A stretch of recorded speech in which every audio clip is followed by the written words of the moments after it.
The hum of the space station Aurora's reach was a constant reminder that Marcus Vale was far from home. Orbiting the mining planet Trelex 9, the station had become a hub for travelers, smugglers, and adventurers alike.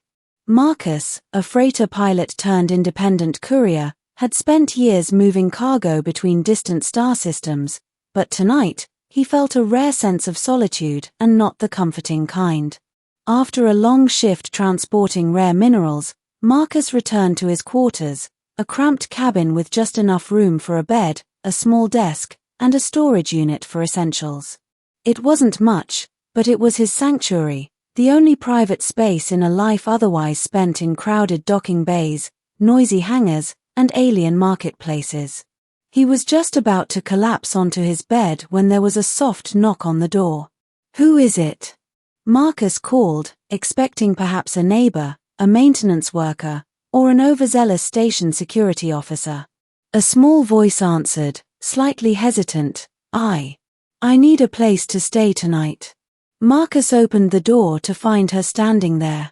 She was unlike anyone he had seen before. Her skin had a faint, silvery shimmer that caught the dim light of the corridor, and her hair seemed almost weightless, floating slightly as though underwater.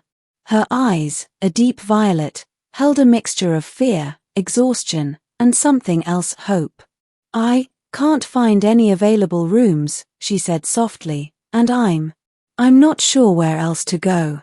Marcus frowned, scanning the corridor. "It's late, and yeah, most quarters are full. What are you, exactly?" "You're not Trelexian." "I'm human, mostly," she said, a hint of a smile tugging at her lips. "But I've been traveling, and I don't have anywhere else to go." Marcus felt a pang of empathy. He had been in similar situations before, stranded in a foreign system with nowhere to turn. "Come in," he said finally, stepping aside.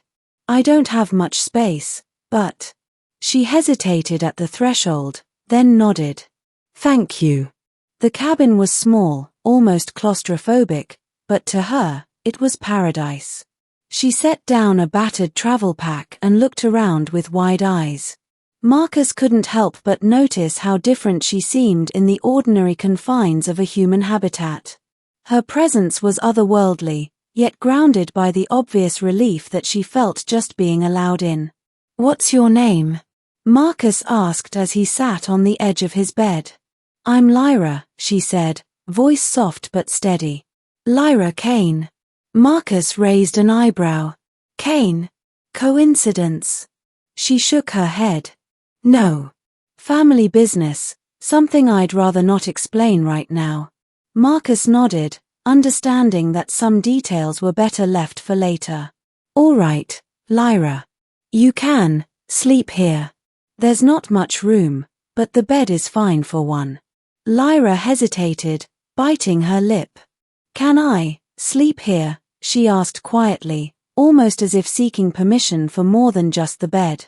Marcus smiled, a little wryly. "Sure, but only if you're looking for more than a place to sleep.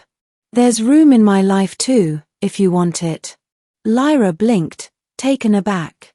She hadn't expected an answer like that. Most humans, or even aliens, would have recoiled, ignored her, or simply shut the door. But Marcus's words had a sincerity she hadn't encountered in years. The night passed quietly.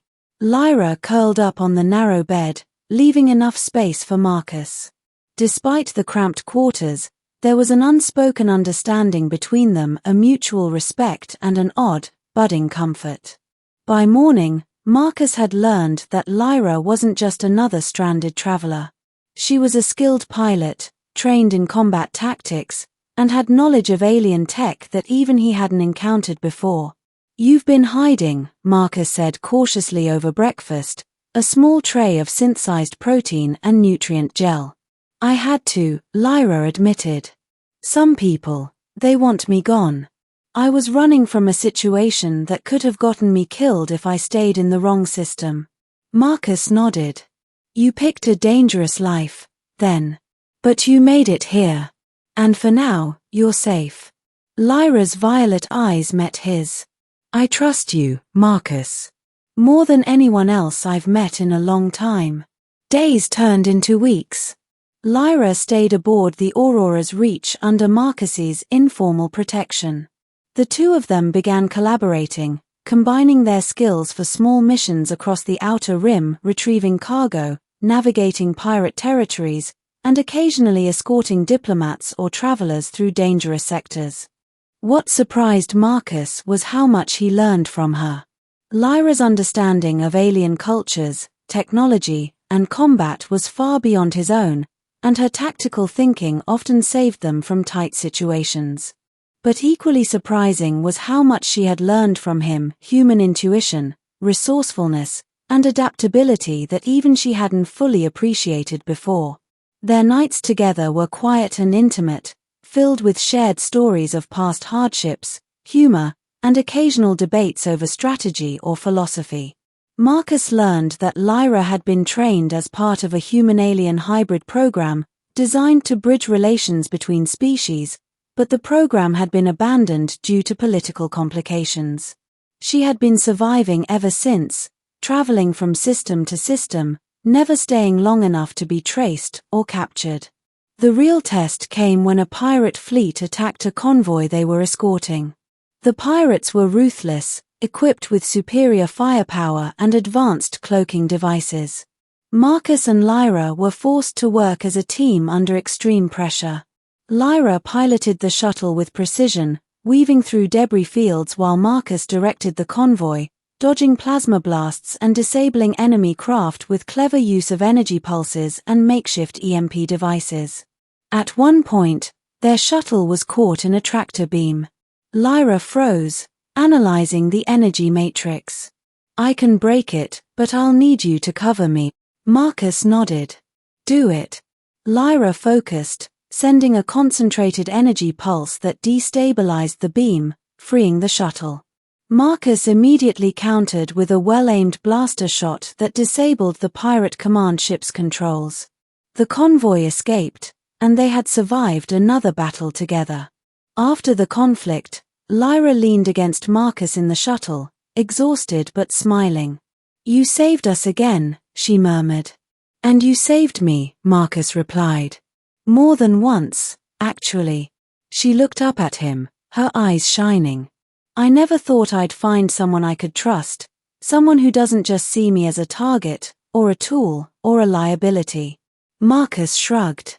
Well, I also didn't think I'd find someone who'd challenge me at every turn and win half the time. Lyra laughed, a sound that seemed to lift the weight of the galaxy off Marcus's shoulders. Then maybe we're both lucky. Weeks later, back aboard the Aurora's Reach, Lyra finally asked the question that had lingered in her mind since the first night. Marcus, do you consider me a guest, or part of your life? Marcus paused, remembering that night she first asked about the bed. How far they had come since then. He took her hand gently. Lyra, when you asked if you could sleep here, I didn't just mean the bed. You found a place in my life, whether you meant to or not. And I don't plan on letting go.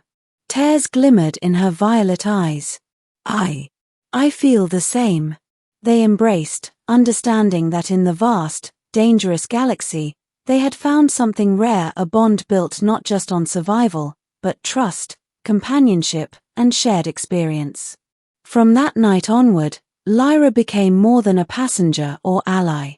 She was his partner in every sense, co-pilot, strategist, and, ultimately, family. The galaxy could be ruthless, unpredictable, and vast, but Marcus had learned a profound truth. Sometimes, what starts as a question about a bed can lead to a place in someone's heart. And sometimes, in the cold, endless stars, that place was the only home that mattered.